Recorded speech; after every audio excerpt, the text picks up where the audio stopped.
Dari masa ke masa, ekonomi menjadi perhatian tersendiri bagi masyarakat dunia. Hal tersebut dikarenakan belum ditemukannya sebuah sistem yang cocok, sistem yang relevan, sesuai dengan konteks masyarakat dunia. Sistem ekonomi yang tidak timpang tindih, dan sistem ekonomi yang mampu mensejahterakan seluruh rakyat atau seluruh manusia. Nah, pada saat ini kita akan diperlihatkan terhadap dua sistem ekonomi yang pada saat ini dianut oleh masyarakat luas. Yang pertama ialah sistem ekonomi kapitalisme, di mana sistem ini lebih menekankan kepada kepemilikan pribadi berdasarkan hasil usaha setiap individu. Yang kedua ialah sistem ekonomi sosialisme, di mana sistem ini lebih menekankan kepada kepemilikan bersama, adanya kepemilikan dari setiap seluruh masyarakat dunia. Nah, saat ini kita akan diperlihatkan bagaimana sistem ekonomi kapitalisme versus sosialisme yang saat ini dianut oleh masyarakat dunia. Baik, kita akan masuk dalam bagian isi mengenai sistem ekonomi dalam wacana teologi. Nah, dalam perbincangan etis teologis mengenai masalah-masalah ekonomi dan bisnis, telah memberikan suatu perhatian yang besar terhadap faktor sistem ekonomi.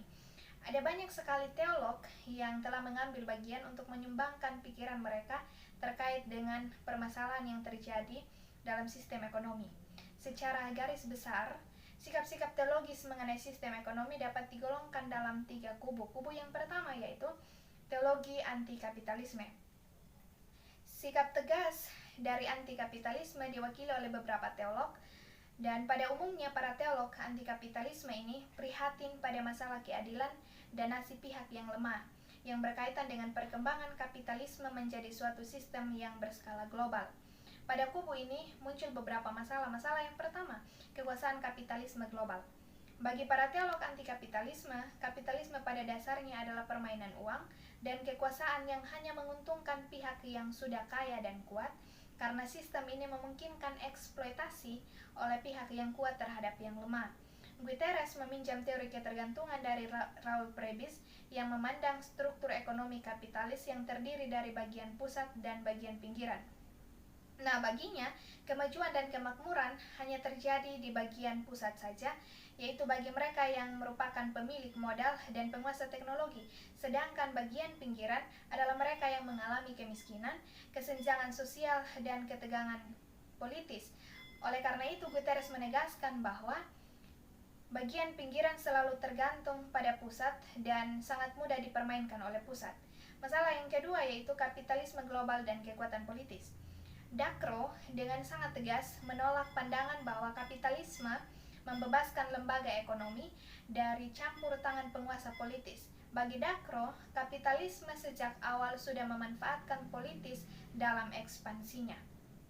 Masalah yang ketiga yaitu korporasi transnasional dan lembaga-lembaga multilateral. Dakro mencatat bahwa Komisi Partisipasi Gereja dalam pembangunan dari Dewan Gereja-Gereja Sedunia menyebutkan bahwa perusahaan-perusahaan transnasional telah menjadi pihak yang menentukan nasib orang miskin dengan cara menguasai pusat-pusat kekuasaan di negara-negara miskin. Bagi kubu anti-kapitalisme, kekuatan yang tidak wajar yang dimiliki korporasi transnasional tidak lepas dari peran organisasi multikultural seperti Bank Dunia, IMF, dan juga WTO. Masalah yang keempat yang muncul yaitu seruan bagi gereja untuk bersikap. Bagi kubu anti-kapitalisme, bahwa sistem pasar global bertentangan keras dengan asas keadilan dan karena itu berlawanan dengan konsep Alkitab mengenai kerajaan Allah. Dakro memandang bahwa gereja-gereja seharusnya perlu untuk menyatakan status konfesianis terhadap sistem kapitalisme. Nah, sebagai suatu bentuk penolakan terhadap sistem ekonomi pasar global, kubu anti-kapitalisme mengusulkan sebuah sistem alternatif yang menurut Dakro menegaskan bahwa sistem alternatif haruslah berdasarkan pada nilai-nilai keadilan dan partisipasi kelestarian. Kita masuk dalam kubu yang kedua. Kubu yang kedua adalah teologi Ramapasa. Kubu pendukung kapitalis pada umumnya menilai kapitalisme sebagai suatu sistem terbaik yang pernah ada, yang merupakan pasangan yang tidak terpisahkan dari demokrasi dan pada hakikatnya sesuai dengan pandangan iman Kristen. Yang pertama, kapitalisme, sosialisme, dan juga penciptaan kekayaan.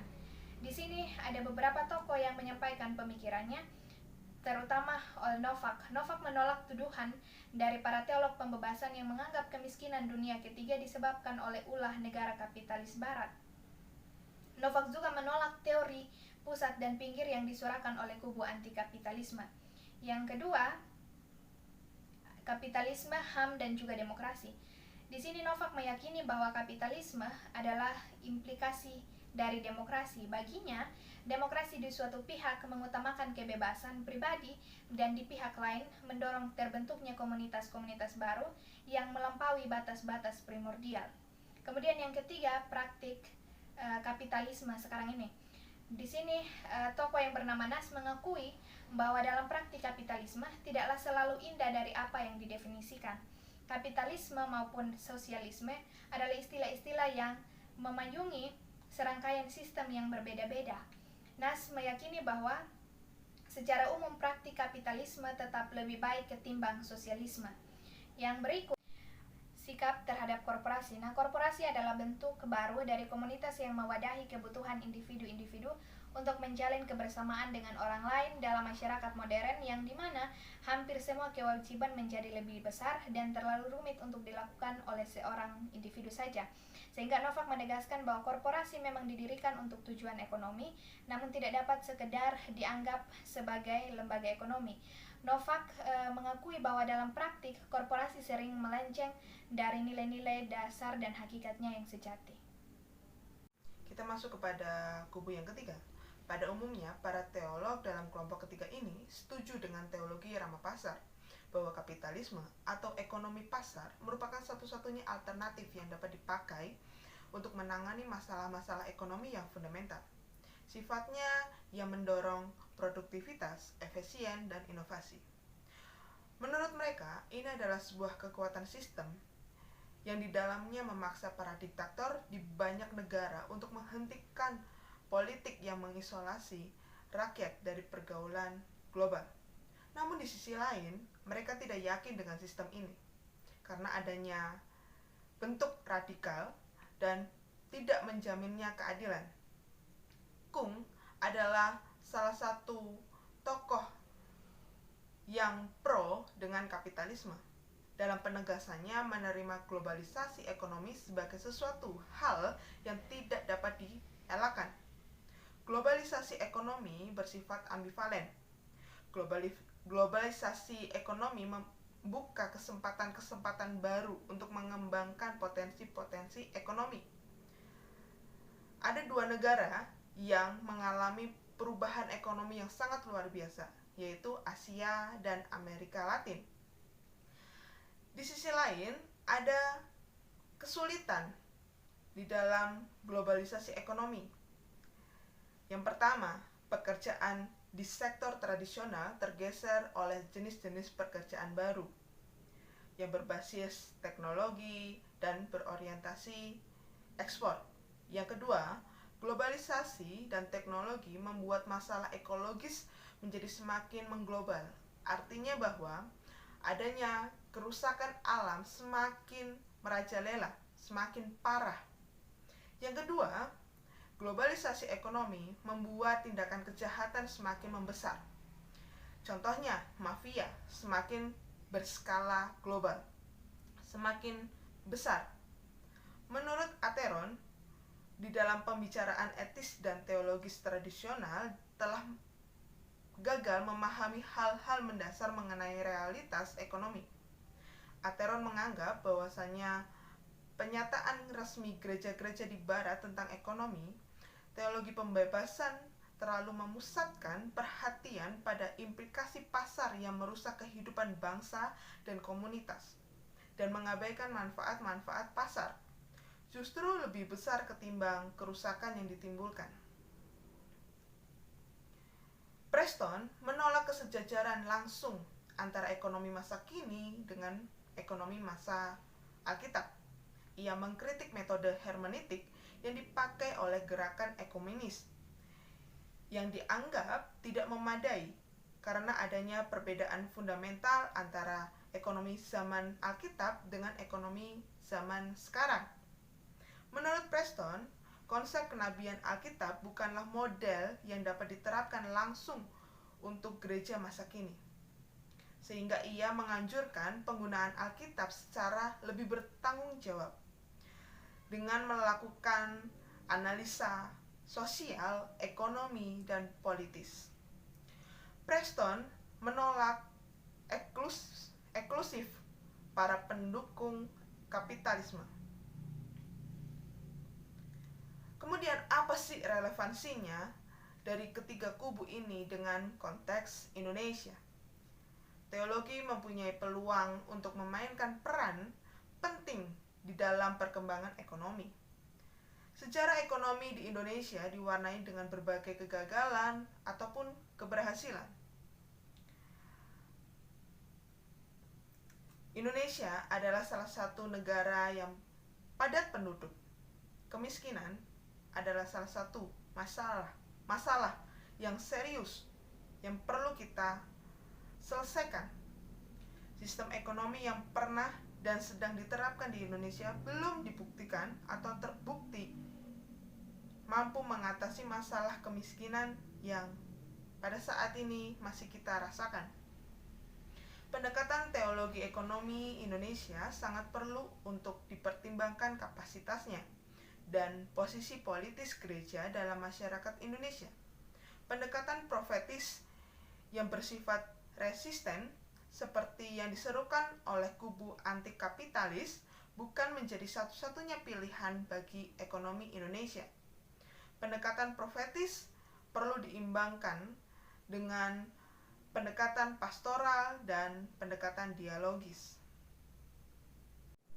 Oke, kita masuk kepada tanggapan kritis kelompok. Dalam hal ini, kelompok melihat bahwa posisi teologi atau para teolog atau gereja belum secara tegas mengambil sikap dikarenakan gereja sendiri di satu sisi tidak sepenuhnya menolak kapitalisme dan di sisi lain tidak sepenuhnya mendukung sosialisme dalam ekonomi rakyat. Selain itu juga tidak ada langkah konkret yang ditunjukkan oleh teologi dalam melihat persoalan antara kapitalisme dan sosialisme. Sehingga pada tataran ini permasalahan tersebut tidak menemukan titik akhir. Hal tersebut kemudian sampai pada tidak adanya perubahan yang terjadi pada ekonomi dunia. Oleh karena itu, perlu adanya sebuah tindakan yang pasti oleh teologi dalam melihat kondisi ekonomi dunia saat ini.